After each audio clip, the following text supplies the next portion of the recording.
Liz Lawless, your host for Wild West Diversity, where we tell the rarely and untold stories of multicultural contributions to the settling of the American Wild West. Each Thursday at 5 p.m. Central Standard Time, we'll be sharing a historical legend and a living legend.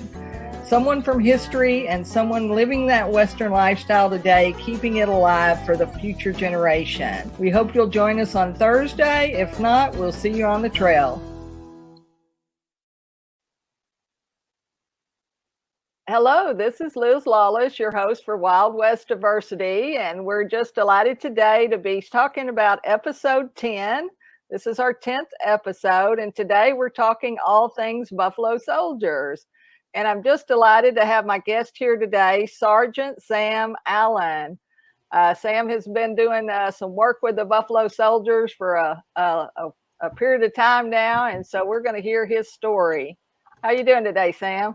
Hey, how are you, Liz? Everything's good. Everything's good, for sure. So Sam and I have been knowing each other a long time. We've been in the rodeo business and the Buffalo Soldier business and the storytelling and the school presentation and living history, telling these rarely and untold stories of African Americans, Hispanic, Native Americans, and women, these stories that weren't told. And so we want to connect people to their heritage, don't we, Sam? So yes, we do.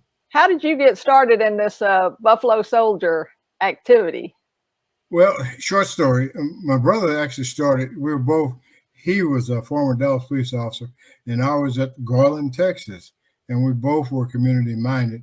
He got started as a gang prevention program there while he was working the gang unit over at Dallas. Right. And I had a little money and a little bit more talent than he did, so I bought horses and all the other stuff we needed to put the kids together. We actually grew up in West Dallas. So what we were trying to do is show those kids up in West Dallas there's another way of doing things. And if they wanted to join a gang, then let's join one that has some positive attributes, which was the Buffalo Soldier, one of the most bravest and honorable people in the whole United States Army. Right, for sure. So that's a short story. The short story. Yeah, we'll talk some more about it. So basically in Texas, there is one cultural program that the Texas Parks and Wildlife puts on, and it's the Texas Buffalo Soldier program. And we have 18 Texas Buffalo Soldier kind of after school programs for kids. A couple of them are at the forts out in West Texas and San Antonio and Austin. Obviously here in Dallas, Fort Worth, we have 3 or 4 programs. And one of those programs is the program that Sam and his brother Paul Allen run. And they were always so kind to come out to the Cowboys of Color rodeos and share the Buffalo Soldier history, that military history, with our audiences. So let's play a little short promo here, and then we can talk a little bit more about some of these historical characters that you're telling the kids about today. My name is Sam Allen, veteran police officer over 40 years, retired chief of police, college instructor, and a member of the North Texas Buffalo Soldiers. I'm currently employed as a community liaison officer in the city of Balch Springs, Texas. I'm here with Sheffet, an invocation, and the journey continues. Okay, so that's great. So that's Sam there in his Buffalo Soldier uniform. And that's what living history is all about, isn't it, Sam? Tell us a little bit about what y'all do when you go out and do presentations for people, and go ahead and share with our audience and our people watching and listening, because this is also a podcast that gets pulled down later after we do the show. But tell them about some of the characters. There was really a Sergeant Sam Allen, wasn't there, that was a Buffalo Soldier? To that, what we tried to do is find those individuals that were actually in the 19th and 24th Cavalries, and of course, cavalry and the foot soldiers. And we tried to take on that person's personality and everything else, from how many members he had in his family to how long he served in the military. And we try to keep that story straight. And let me back up just a little bit. I mentioned a guy's name about Sheffet. Sheffet is a producer out of New York City who filmed that clip you just showed. Right. So that film has been shown all over, including in some places that I've never heard of. But anyway, See, and that's a great That's thing, and even with the pandemic, the opportunity for us to live stream and share video and Zoom and still tell these stories and share these stories with people is great. Because like you say, we can share these stories all over the world. that's the good thing about the technology we have available today.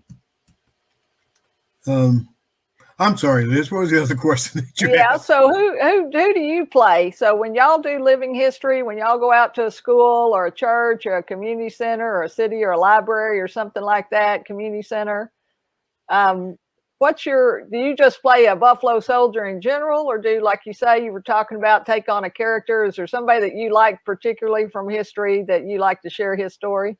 Yeah, I take on the persona of a guy named Sam Allen. Sam Allen is actually from Tennessee. And Sam stayed in the military for over 20 years. And this guy, I kind of likened him to myself. So I could tell a story about him, and I'm telling a story about myself. I spent 45 years as a police officer and actually wound up as an assistant city manager over in Box Spring. But some of those things, I wasn't the most pleasant guy around. What I mean by, if I had a chore to do, or if I had a task to do or a goal to do, then let me do it, get out of my way. And sometimes it made me seem like some gruff guy that just don't want to be messed with. And it's just the way I was. You tell me what you need done, give me the time you need it done, and I'll get it done. And this Sergeant Sam Allen is basically the same way. He went up the ladder as a trooper, came back down the ladder as a trooper, made the rank as a sergeant. But every time they'd have a battle, guess who they called on to lead his platoon? Sergeant Sam Allen. Yeah. For sure. And that was it. So after the Civil War, I guess what happened, for those of you listening, if you don't know the history, after the Civil War, they put in 4 infantry and 2 cavalry units, right? And so the cavalry is somebody that was on horseback. An infantryman was somebody on a foot soldier, basically, who was walking for the most part. And so they had African Americans, which later became Buffalo Soldiers. And we'll have Sam tell you why they have that name. But they, after the Civil War, they were enlisted to go west and do what's part of Manifest Destiny, because all of that territory west of the Mississippi was not states. It was territory. Like Oklahoma was a territory. There was Indian territory. And so for 10 years, they had Indian wars where the Buffalo Soldiers were leading a lot of those fights on the frontier. They were protecting settlers. They were building telegraphs and forts and all that kind of stuff, weren't they, Sam? Yes. Oklahoma was one of the last territories that became part of the states. I think that was in 1907. But all the bad guys, all the cattle rustlers, wound up in Oklahoma because it was a safe haven for them. But when they was pushing the trails west, they needed someone to protect them from the rustlers and the cattle drivers, and actually would land telegraph posts too. So they brought on the 10th Cavalry, and the 10th Cavalry never let them down. They fought Indians, they fought and I say Indian, they were actually Native Americans, and they fought the bad guys and all of that to make a safe passage for those that were in the construction work and those that were moving west. They even made it safe for the Chisholm Trail drive from Fort Worth all the way up to Kansas City. So those guys have a lot of history. Yeah, for sure. And even today, Buffalo Soldier flags fly in the military, in units all around the world, even though the rest of those units were actually, I guess, merged into the regular military and the regular army.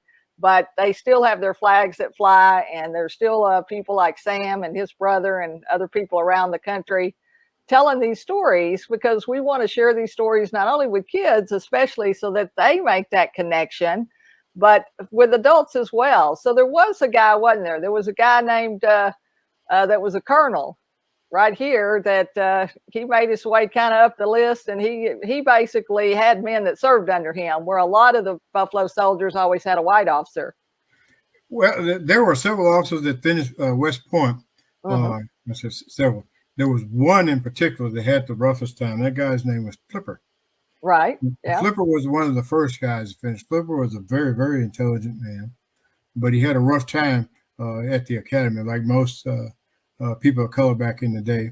But Flipper, he went through the whole academy. Right.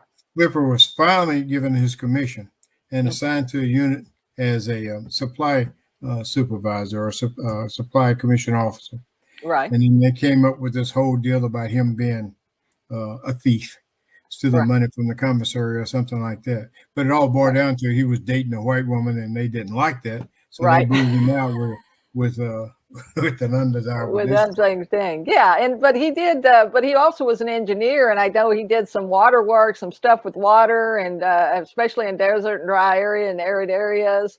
And then the other one, so we've got Emmanuel Stance. We had Charles Young. I think that was Charles Young, actually, an early picture of Charles Young that we just had up a while ago. But he was also a colonel, and he actually was with the. He served over in the park department, didn't he? Over in the Grand Canyon, I think. Eventually ended up Yellowstone. Oh, at Yellowstone. Okay. Yeah, Charles actually commanded several units there, and one of the biggest one was being the commander for the park police at Yellowstone Park.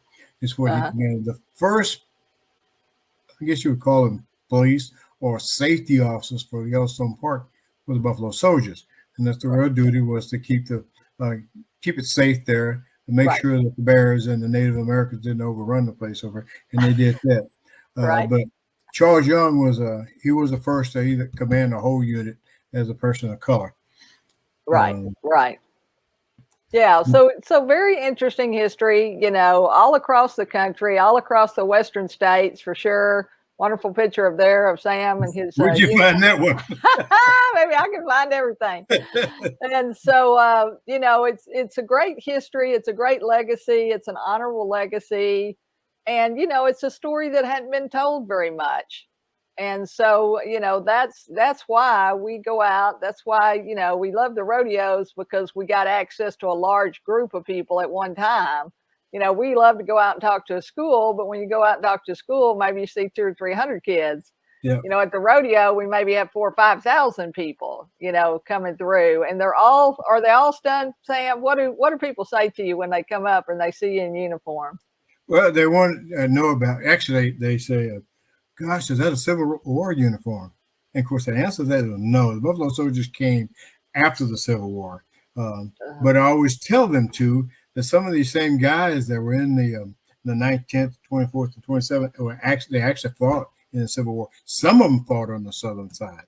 Then when the war was over with, they I won't say they liked it so much, but it was a steady job. And like they said, that amounted to most of the time 3 meals on a cot. And again, times are hard for everyone back in the day, especially on jobs. But the military offered a job and steady pay. Now, these guys, the Buffalo Soldiers, will sometimes get less money, and usually the commanding officer that was able to command one of those units made sure that they got treated properly, because they knew that these guys were some guys with integrity and with honor, and they loved that blue uniform and they loved this country. Right. Yeah, for sure. So, anyway, you can see this show here. You can see any of our previous shows at wildwestdiversity.com. On YouTube, we're running on LinkedIn and Facebook. If you're on there and you happen to see this, you can comment in the comments in the chat. But Sam, why don't you tell us a little bit about how the Buffalo Soldiers got their name? I'm not sure if that's in the video or not. So let's go ahead and tell people about that. Okay. And they can go to my webpage too, the North Texas Buffalo Soldiers Unit. And there's a little information there. But there was a unit actually called, and they fought as scouts for the Union Army, and these guys were actually buffalo hunters.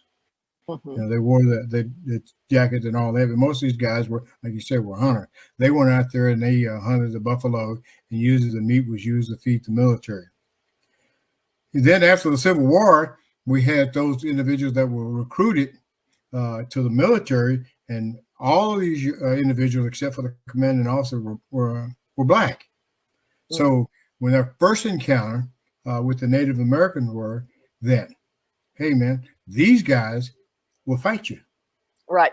They will fight you to the end of death. And that wasn't the first time. And some of the story history books said this was the first time that they saw black people, and that's not true. Because the Buffalo Soldiers lived with the Native Americans and became part of the Native. They were even a part of the Trail of Tears. So that's another story. Anyway, so you know how story goes. Sometimes they're larger than life. Right. The story kept going around and going around. But one of the stories that they do tell about was this soldier that was, and you know, everybody had to do patrol. And one of the main things that they needed, and everybody, the Native American needed, so did the military, was horses. So these guys came through and they stole some horses from the soldiers that was out scouting. And this guy knew that if he lost those horses, then somebody was going to have to walk, and it wasn't going to be him. So he wanted to get these horses back. So he actually went and attacked that band of Native Americans, got those horses back, and then they turned around and they pursued him. The story goes he had an arrow in his leg, an arrow in his side, an arrow in his back, and an arrow on his horse, that the horse had become limp. So somehow he jumped off the horse, went under the trestle there with all these arrows sticking out of him, and he was firing back until help came along. And when help came along, of course, the guys, the Native Americans, ran away. And then the story even got bigger. He said, this guy that had hair like wool on his neck like the wool of a buffalo, we shot him and we shot him and we shot him. He didn't die. Just like the buffalo. If you didn't get the buffalo and kill him, he'd get up and attack you. Right. And that's how the Buffalo Soldier story became worldwide. Right. The name for sure. So yeah, and so there were actually buffaloes, and before, if you were gonna get away from him, you had to kill him. Right. Right. So it was about that valor. And actually there were 18 medals of honor given to Buffalo soldiers during They weren't given, they earned them then. Earned them. Well, that's true. But they were honored, I guess. There were 18 men that were honored. And most of it was for not leaving the field of battle. You know, like you say, Benjamin Brown, he was shot up 4 or 5 times in the stomach, in the arm, in the leg, and Emmanuel Stantz, and you know, these guys, you know, were protecting the payroll, I think. And I think this time they actually did get away with the gold or the payroll or whatever it was, the coins or whatever they had.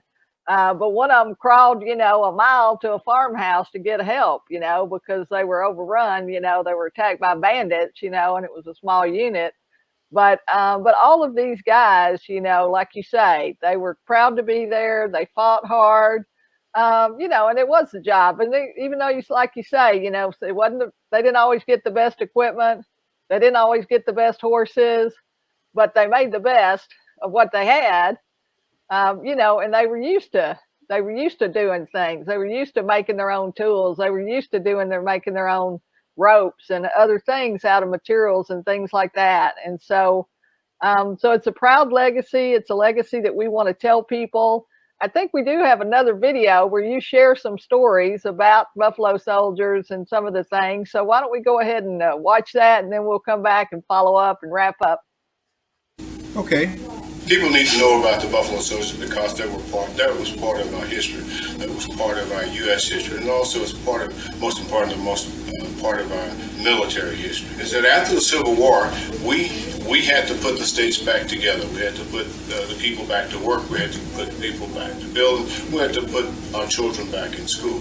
But we still had a lot of chaos throughout the land. So Congress put together these troops to go out and make this country safe again, and to start them building and start them moving westward. The North Texas Buffalo Soldiers unit is about keeping that part of our history alive.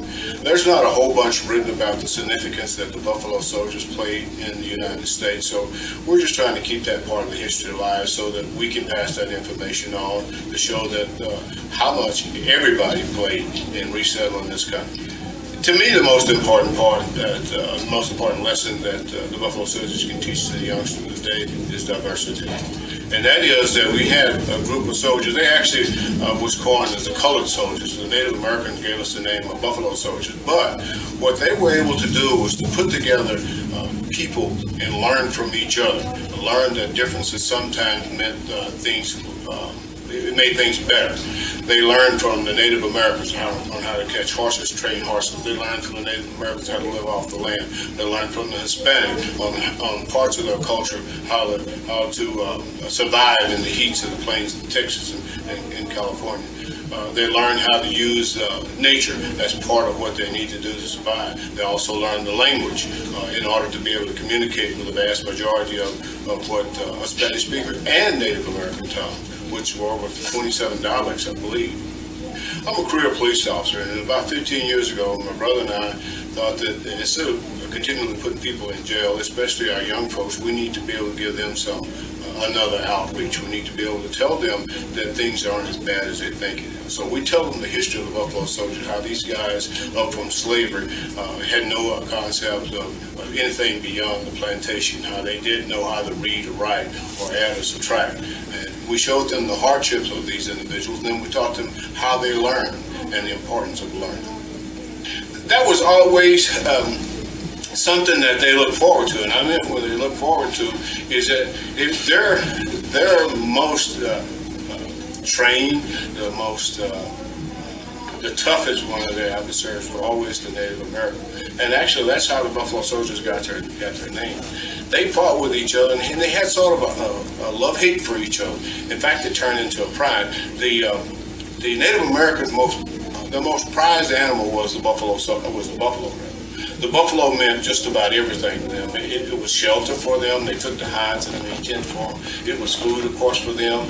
They even took the innards of that animal and made strings for their bows. They used the hooves. They even used the urine for medicine. And they also took the dung from the animal, and they, in some parts, used that dung to cook their foods with. So it was very important to them. And they knew what an effort it was to take that animal down. So when they shot that animal, they usually had to get up close enough to that animal just to kill that animal, to keep that animal from fighting. And they found the same type of tenacity with the colored soldiers when they fought them. So some folks said they gave them the name because of the wool of the hair, or the hair on the top of our heads. But I've been black all my life, and I never had hair like the buffalo. And I don't know very many of the people that look like me that have wool like the buffalo. But what the Native Americans said to us was that if you ever got entangled with one of these guys, the colored soldiers, it would be like fighting a buffalo. You had to kill him to stop him. And that's how they got the name Buffalo Soldiers.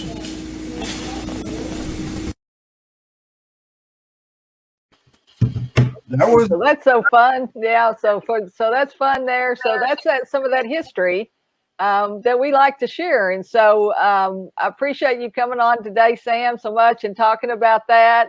Yeah, what do y'all do? Y'all go out and talk to schools, you talk to churches. The program with the youth is kind of like they have to do certain things, don't they?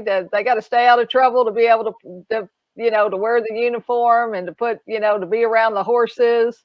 I think animals are a really key part of it, don't you? Because in fact, I know it is for those kids. Once they understand that they can control the horse either by simple commands or by leading them or by showing the horse who is the master of this, then they can control their own situation and their own lives.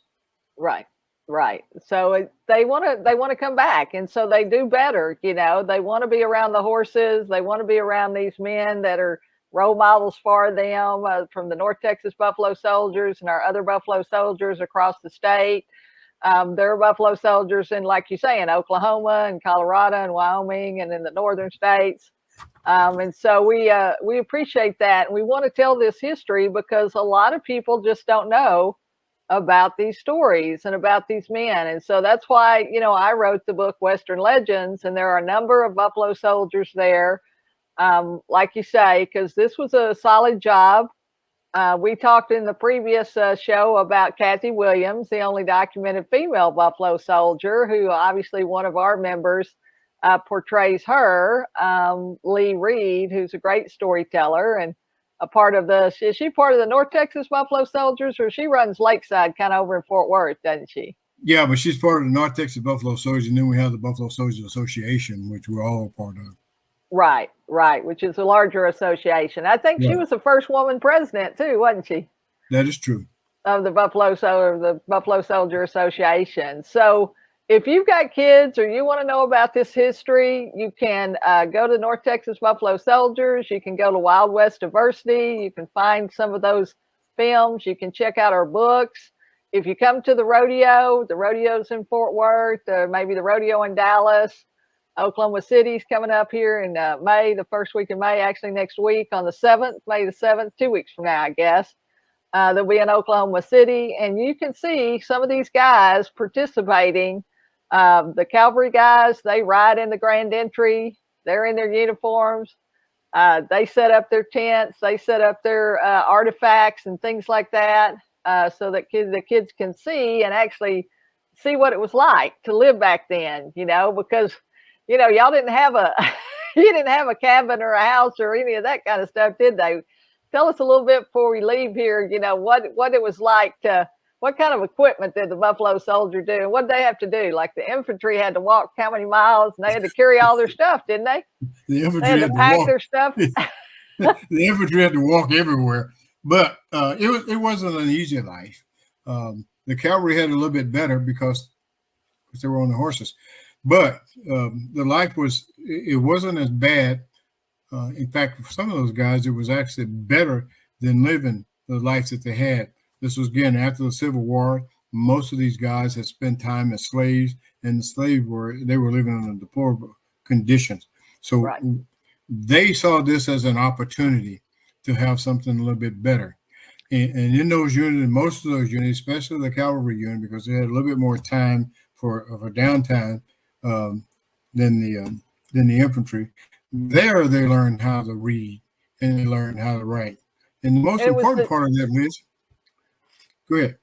It was the chaplain, wasn't it, that taught a lot of the men? There was usually a chaplain that was assigned. The most important part of that, they used that Bible to learn how to read. One soldier that could read would read a passage. And then once you read that passage, you'd pass it on to the next one. And that person either remembered that passage or you'd actually pick up on some of the words. And the chaplain was one of the most important people that they put into the military because they believed that these young soldiers they were all savages and didn't have any idea who God was or the part about religion. And in most of in reality, religion and Christianity, as we know, came from the country of Africa, where they only worship one God. But again, they didn't take time to learn this. But these guys, they picked up even though they couldn't read, they picked up most of this information from that chaplain who sit there and taught them about the Bible and used that Bible to teach them how to read. Right. And then I guess playing cards? They used playing cards, I think, to learn mathematics and subtraction, or was it? If you had the duty, that night duty to guard the camp, and one of the things, like I was telling you, one of the most important things to a cavalryman was the horse. Yeah. And those Native Americans could walk up on you, take your horse, and you never know it till it's gone. So they had to count the number of horses they had. They did this by using pebbles. So if you had one pebble for each horse, and in the morning when your shift was over with, you take those pebbles and it's supposed to match that horse, so you learn how to add and subtract by those pebbles. So they used that to teach them math. Right. The directional goals, they did the same thing. And so trying to, by watching their moths to grow on the back, and then they would listen to the Native Americans on how to find water and how to find food in the desert. So they learn, and they learn quickly. Right. We're good at adapting to, the different situations too, like you say, and the environment, things like that. So, and then I guess if they retired, did they get land? Is that right? Did I understand that right? That was a plan, but the Jim Crow law broke all that up. Okay, so they really didn't, but they were glad to serve, like you say. These men were glad to serve. They were glad to have a job, like you say, for and what pay they could get. And sometimes the pay would be months before you got paid. It's not like they got paid every 2 weeks. It's like you say, they had to have a gold or coin, come in, and then they distribute it and things like that. And so there were always bandits trying to steal everything. And and other things. But that's why they built the forts. So they built that fort system across the country, and especially Texas, because a lot of people came into Galveston Island after the Civil War, and then they moved across west to California because they were trying to avoid the winter. Right. You know, and so and all of those, like you say, the Buffalo Soldiers were a huge part of that here in Texas and Kansas, and I guess Arkansas, New Mexico, and what we know now is New Mexico, Colorado, and Arizona. So, you know, we really appreciate that history. If you're watching today, or if you catch this video on a recording, we'll hope you'll come back and watch some of the other editions.